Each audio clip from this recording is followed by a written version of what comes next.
ये 3 कंसर्न तो ठीक हो ही चुका है इनका। जो इनका 4th कंसर्न था वो था इनका इरेक्टाइल डिस्फंक्शन का। जाहिर सी बात है किसी पेशेंट का अंदर अगर पिछले 5 साल से अगर इस प्रकार का अगर प्रॉब्लम चल रहा हो बॉडी में, तो इरेक्टाइल डिस्फंक्शन जैसी प्रॉब्लम वो होना लाजमी सी बात है। नमस्कार दोस्तों, आज से 2 महीना पहले एक 58 ईयर्स के एक मेल पेशेंट मेरे पास आए थे ऑनलाइन कंसल्ट करने के लिए। और इस पेशेंट का जो मेजर कंसर्न था वो 4 प्रॉब्लम्स को लेकर ये बेसिकली मेरे पास पेशेंट आए थे, लेकिन उसमें से 4 प्रॉब्लम्स में से 3 प्रॉब्लम्स इनका मेजर कंसर्न था। इनका ये कहना था कि डॉक्टर साहब ये 3 स्टार्टिंग के प्रॉब्लम्स मेरा ये ठीक कर दीजिए, क्योंकि इससे मेरा लाइफ पूरी तरह से ग्रसित हो चुका है। जो 4th वाली प्रॉब्लम है अगर ये ठीक ना भी हो तो भी चलेगा, लेकिन ये 3 प्रॉब्लम्स को आप पहले कम से कम ठीक कर दीजिए ताकि मैं अपना लाइफ को जी सकूं। प्रॉब्लम क्या क्या है? नंबर 1 प्रॉब्लम, इनको फीवरिश काइंड इनको फील होता है पिछले 5 साल से। बुखार नहीं रहता है, थर्मोमीटर पे चेक करने पे बुखार नहीं रहता है, रेड लाइन का नीचे ही रहता है, लेकिन इनको बुखार बुखार जैसा फीवरिश काइंड इनको फील होता है हर दिन। एक शाम का टाइम इनको बुखार जैसा फील होता है और ये रात का टाइम ये बढ़ जाता है। फीवरिश काइंड इनको फील होता है हर दिन, पिछले 5 साल से वो ऐसा ही फील करते हैं। और सेकंड इनका जो प्रॉब्लम था ये था कि इनको भूख प्यास ठीक से नहीं लगता है। एक व्यक्ति जो एक समय पे ऐसा था कि यहाँ पे जाके खाना खाएंगे, उस रेस्टोरेंट में जाके खाना खाएंगे, यहाँ का खाना को एक्सप्लोर करेंगे, इस डिश को बनाएंगे घर पे, लेकिन आज ये व्यक्ति 1 से 2 और खाना खाता है, उसके बाद ही इनका मन उब जाता है। आप चाहे इनके सामने 56 भोग लाकर क्यों ना रख दे, ये 1-2 और ही खाना खा पाता है। इसको बोलते हैं एनोरेक्सिया की प्रॉब्लम बोला जाता है मेडिकल टर्म पे। तो इनको भूख प्यास ठीक से अब नहीं लगता है। जो थर्ड प्रॉब्लम है वो ये है कि इनका बॉडी का वेट पूरी तरह घट चुका है। यानी एक समय में इनका बॉडी का वेट था 66 किलो और आज की डेट में इनका बॉडी का वेट है ओनली 35, गलत बोल दिया मैंने। इनका बॉडी का वेट पहले था 66 किलो और आज की डेट में इनका बॉडी का वेट है 35 किलो।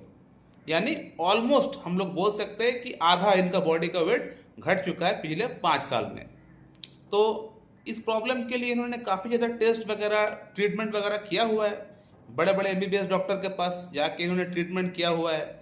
इन्होंने रिपोर्ट्स निकाला, एंडोस्कोपी, कोलोनोस्कोपी, यानी ऊपर से पाइप नीचे से पाइप, सब कुछ हो चुका है, लेकिन इनका प्रॉब्लम ठीक नहीं हो पाया।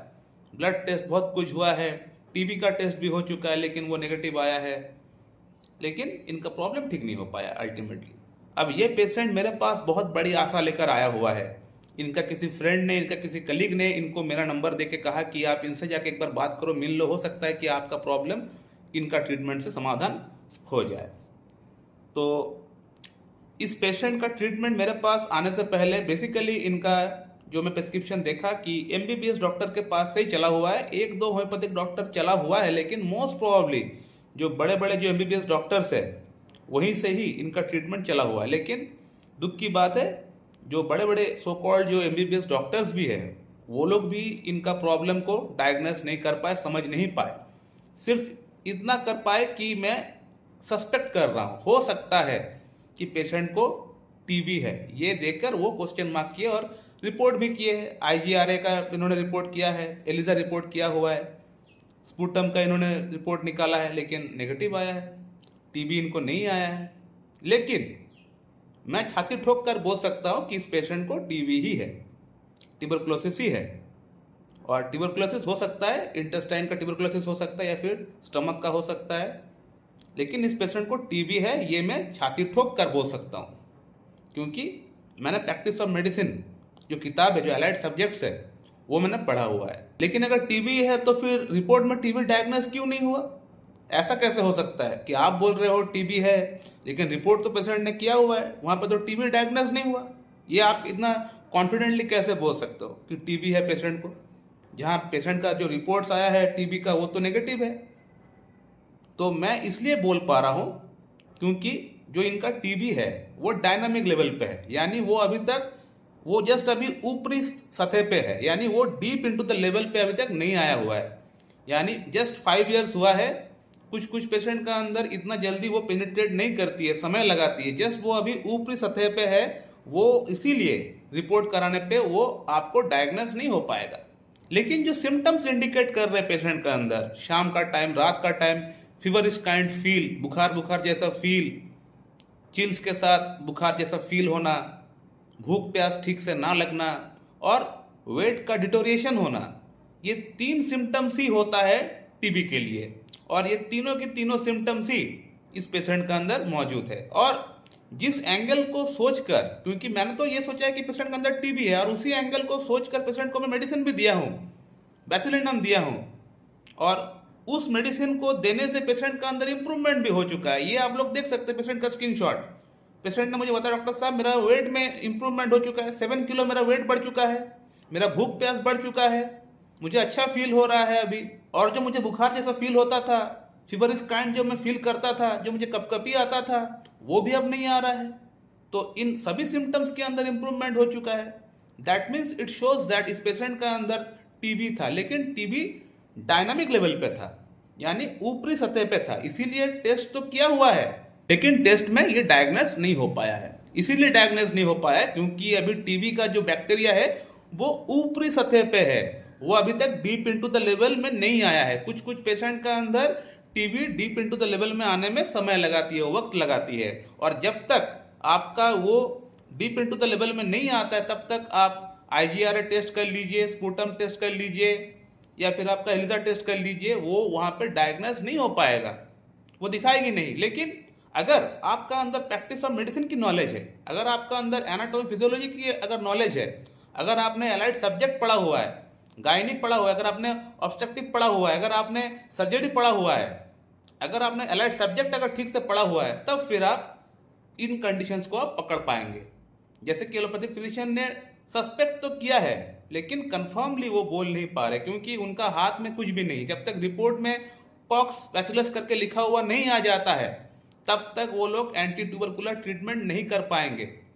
उनका ये अगेंस्ट में बात हो जाएगी, इलीगल हो जाएगी, ये डॉक्टर नहीं कर पाएंगे क्योंकि उनका रिपोर्ट में तो नहीं लिखा हुआ है।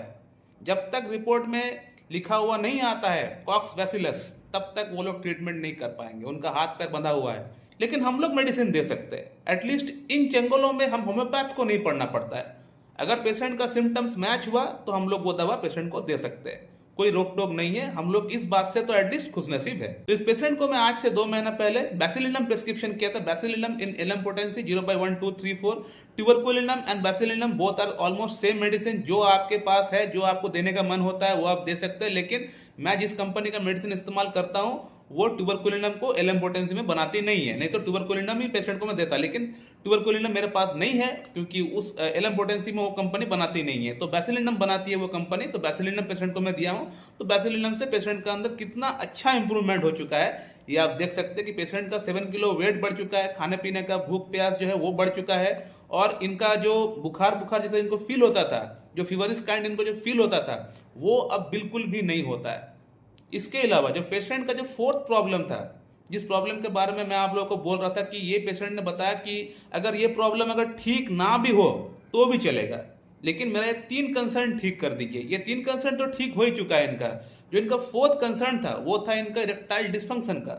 जाहिर सी बात है, किसी पेशेंट का अंदर अगर पिछले 5 साल से अगर इस प्रकार का अगर प्रॉब्लम चल रहा हो बॉडी में, तो इरेक्टाइल डिस्फंक्शन जैसी प्रॉब्लम वो होना लाजमी सी बात है। क्योंकि अगर तन मन बॉडी अगर ठीक से नहीं है तो शरीर में इस प्रकार का जो चीज़ें है वो लिबिडो लो हो जाएगा, इरेक्शन कम हो जाएगा, ये तो लाजमी सी बात है। जैसे ही आपका बॉडी फिर ठीक होना स्टार्ट हो जाएगा तो वो भी फिर से वापस आना स्टार्ट हो जाता है। तो इसको लेके बहुत ज़्यादा सोचने की दरकार नहीं है। जैसे ही पेशेंट का वाइटल फोर्स बढ़ गया, बाकी प्रॉब्लम्स ठीक हो गया, तो इनका अंदर इरेक्टाइल डिस्फंक्शन की जो प्रॉब्लम थी, जिस प्रॉब्लम को लेकर वो मुझे बोल रहे थे डॉक्टर साहब ये प्रॉब्लम अगर ठीक ना भी हो तो भी चलेगा, लेकिन मेरा ये बाकी प्रॉब्लम्स ठीक कर दीजिए कम से कम। तो इनका जो 4th कंसर्न था उसमें भी पेशेंट का अंदर इंप्रूवमेंट आना अब स्टार्ट हो चुका है। सो माय डियर फ्रेंड, आप लोगों ने फिर से होम्योपैथी का एफिकेसी क्या है, होम्योपैथी किस प्रकार से काम करता है, कितना बढ़िया तरीके से काम करता है, फिर से आप लोगों ने एक वीडियो के माध्यम से ये देख लिया है। मैं इस वीडियो को ही पेंट करना चाहता हूँ। अगर आप लोगों के मन में कोई प्रश्न है तो आप लोग कर सकते हैं। So thank you very much and have a good day.